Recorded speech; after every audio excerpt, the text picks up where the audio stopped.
all are so good. So today we will understand to learn in easy way theorem 6.2. ठीक है, तो हम BPT theorem, okay, BPT theorem जो last मैंने की थी वो बहुत हाई लेवल की और वो बहुत इंपॉर्टेंट है, आती है पक्का 100% आती है बीपीटी थ्योरम, ओके। और ये है उसी की कुछ सेम है बट ये थोड़ी सिंपल है, वो बहुत लाइक हाई लेवल की थी, तो इंपॉर्टेंट दोनों ही है, ये भी आ सकती है। तो हम करने से पहले हम स्टेटमेंट रीड करेंगे, ठीक है। तो स्टेटमेंट रीड करते हैं। If a line divide any two side of a triangle in the same ratio वाला चल रहा है, ठीक है, then the line is parallel to the third side. तो क्या वो थर्ड साइड के बराबर होगा? चलो तो हम पहले समझते हैं क्या है इस डायग्राम। जो हमारा ये जो ट्रायंगल है ना, इसको हम देखते हैं। देखो मैंने लिखा है इसलिए क्योंकि टाइम का, मैंने बोला कि टाइम का इश्यू बहुत है हमारे पास, इसके लिए मैं एक्सप्लेन कर रही हूँ डायरेक्टली। तो हमने क्या किया, एक ट्रायंगल लिया। ट्रायंगल में क्या देख रहे हो आप?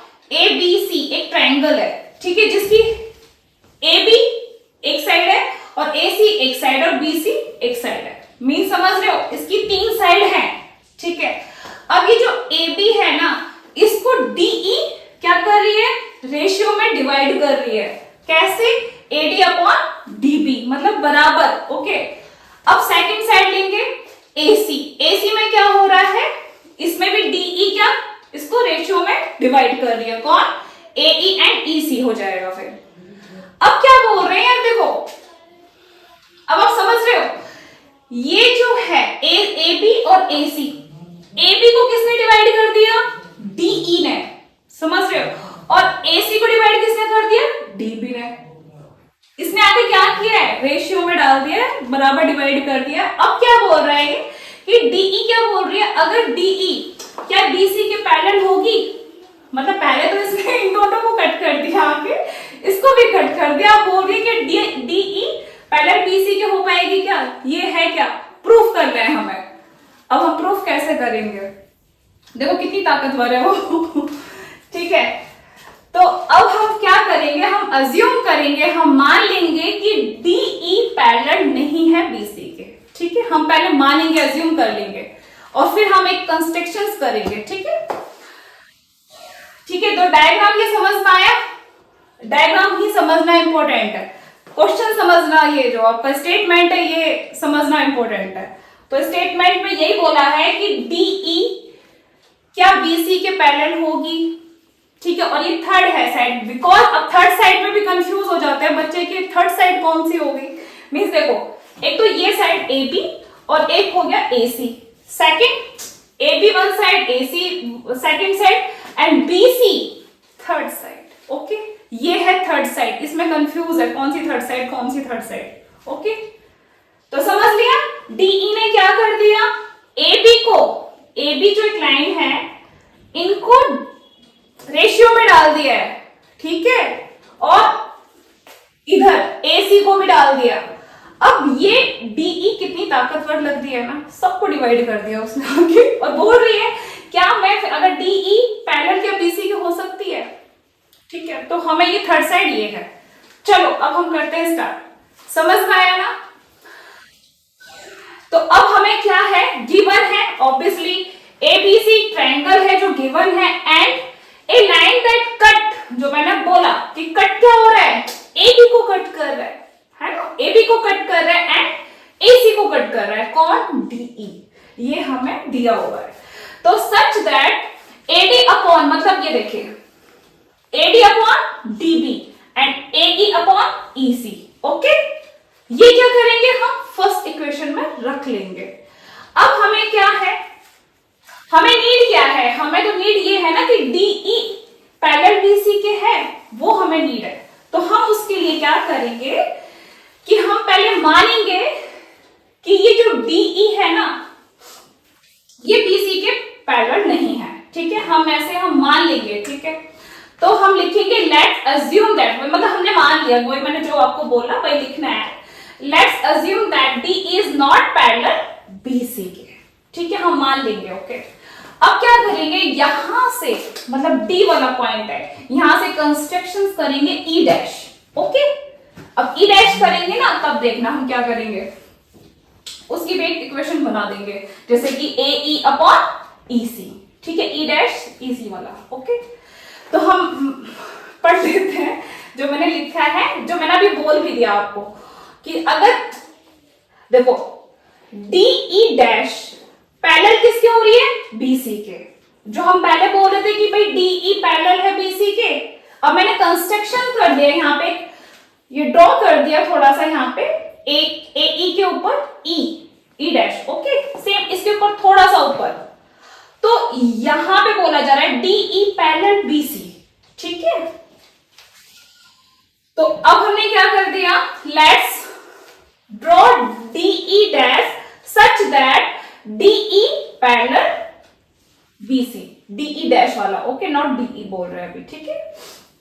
And if D E dash, अगर डी ई डैश पैरेलल है BC, therefore as per basic proportionality theorem, मतलब बीपीटी थ्योरम, ओके, उसके अकॉर्डिंग हम बोल रहे हैं। तो ये अब हम यहाँ पे रख सकते हैं ना, ये वाला ए ई और E C, A D and D B, same जैसे हमने इसमें फर्स्ट में किया था। अब हमने जो भाई कुछ कंस्ट्रक्शंस किया है, तो अब उसका भी तो बताना है ना, तो ए ई डैश अपॉन ई सी कर देंगे, ई डैश अपॉन सी, जो मैंने यहां पे किया है। ये वाली साइड तो चल ही रही है ना इक्वल, यहां पे देखना है, ठीक है, क्योंकि देखो D E dash parallel BC, okay, ये हमें दिखाना है ना इसके लिए। तो मेरे को क्या मिला है, AD upon DB equal to ये वाला A E dash upon E dash C, जो मैं इतनी देर से बोल रही हूं, ठीक है। तो ये इक्वेशन 2 हो गई। फर्स्ट इक्वेशन वही है जो उसके अंदर था, कंस्ट्रक्शंस किया है मैंने डी ई डैश किस पर, ए सी पर, ठीक है। तो ये हमने ये इक्वेशन 2 बना दी।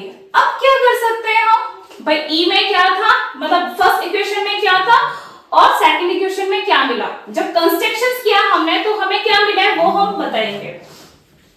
Now we can see that equation 1 and equation 2, उसमें क्या मिल रहा है आप देख रहे हो, एडी और डीबी ये तो सिमिलर है, इनका तो कुछ नहीं हो रहा है, लेकिन हमें इस साइड जा रहे हैं, इस साइड जा रहे हैं, तो हमें देखने में क्या मिल रहा है, A E upon E C then A E dash upon E dash C, मतलब ये वाला A E dash upon E dash C, मतलब ये आधा और ये आधा, ठीक है, मिला ना डिफरेंट, तो हमें ये मिला है। अब क्या करेंगे, ठीक है, अब हम देख सकते हैं, तो हमें ये मिला, ये दोनों चीजें मिली है, तो मतलब इसकी उठा के रख लिया हमने यहाँ पर, और देन सेकंड इक्वेशन का ये वाला साइड, ओके, क्योंकि ये ही डिफरेंट है तो इनको कर दिया। अब क्या करेंगे, now adding 1 to both side we get, अब जब हम करेंगे दोनों साइड क्या करना है, इन दो इसमें भी हमने 1 ऐड कर देना है और इसमें भी 1 ऐड कर देना है, ठीक है, दोनों साइड करना है। अब दोनों साइड करेंगे तो क्या होगा, देखिए मैं यहां पे थोड़ा सा करके दिखाऊंगी, देखो ए ई, ठीक है, एंड प्लस क्या है ये, क्या तो मैं यहां पे थोड़ा सा ऐसा कर देती हूँ 1, अब यहाँ पे 1 ई समझ लो एंड ई सी, ठीक है।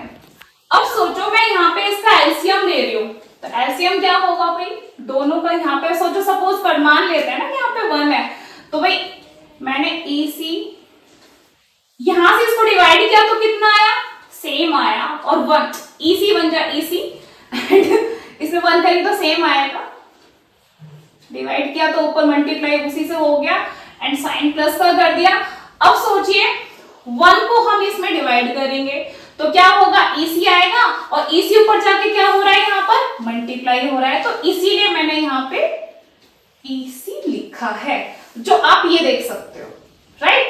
तो ये एलसीएम समझ में आ गया, जैसे कुछ बच्चों को नहीं आ रहा है तो उसके लिए है ये, ठीक है। यहाँ पे EC का मैंने एलसीएम दिया, इसको मैंने यहाँ पे डिवाइड करते हैं ना, तो डिवाइड किया तो 1 आया, 1 ऊपर जाके यहाँ पे मल्टीप्लाई हुआ तो ये नंबर आ गया, फिर 1 EC में डिवाइड हुआ तो 1 आया, और 1 मल्टीप्लाई हो जाएगा। ठीक है,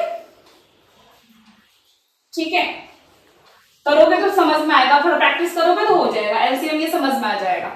तो अब यहाँ पे हम क्या कर रहे हैं, सेम मैंने यहाँ पे इसमें भी क्या करा है, A E dash upon bye में क्या है ई डैश सी, इसमें भी इसका भी सेम एलसीएम लिया है मैंने यहाँ पर, सेम इसी तरीके से। ठीक है, तो ये आएगा आपको। अब इसमें हमें क्या देखने को मिल रहा है भाई, इन दोनों में क्या मिल रहा है आपको,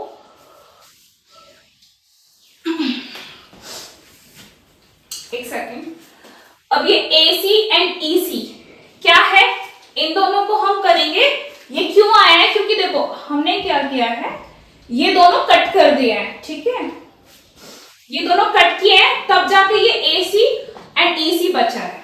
अगर आपको लग रहा है कि AC कहां से आ गया, AC यहां से आया कि मैंने इसको कट कर दिया है, क्योंकि ये दोनों सिमिलर है ना, इसके लिए।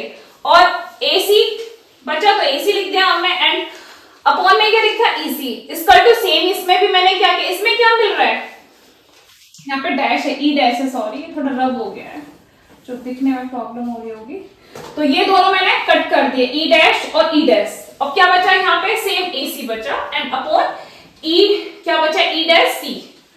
ठीक है, अब भाई ये क्या है, ये दोनों आपस में ये दोनों कट गए, यहाँ का 1 बचा, दोनों के पास 1 है, और यहाँ पे क्या कर देंगे, EC equal to E dash C, मतलब 1 अपॉन EC, मतलब कौन सा वाला EC, ये वाला EC। Okay, and E dash C, okay ये वाला आ गया, equal to EC equal to मतलब EC equal to E dash C, ये वाला।